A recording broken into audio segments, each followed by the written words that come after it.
Over the years, Arnold Schwarzenegger, the former bodybuilder, Mr. Olympia champion, has been a major influence in the fitness industry.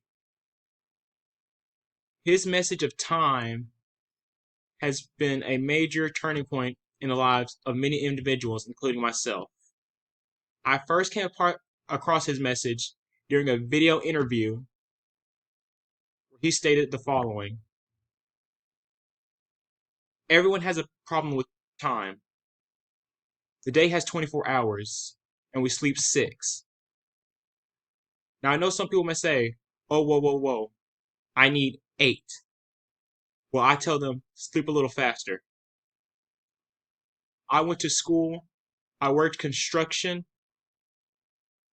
I worked my 5-hour workouts, and I took acting classes from 8 o'clock at night to 12 o'clock midnight. I was doing all these things because I knew that out of those 24 hours, I could not waste a single one. They were too important. And so I wanted to tell people